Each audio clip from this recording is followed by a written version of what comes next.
Vino, Doamne, în casa mea,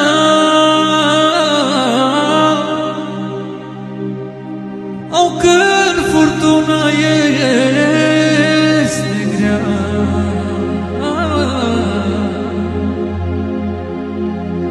Au vino, Doamne, în casa mea, dă, Doamne, pacea Ta, salvează familia.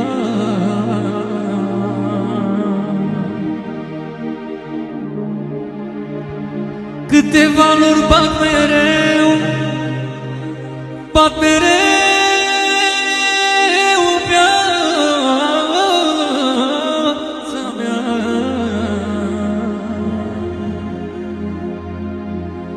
Câtă durere am avut, ce rău mă doare inima că nu ești lângă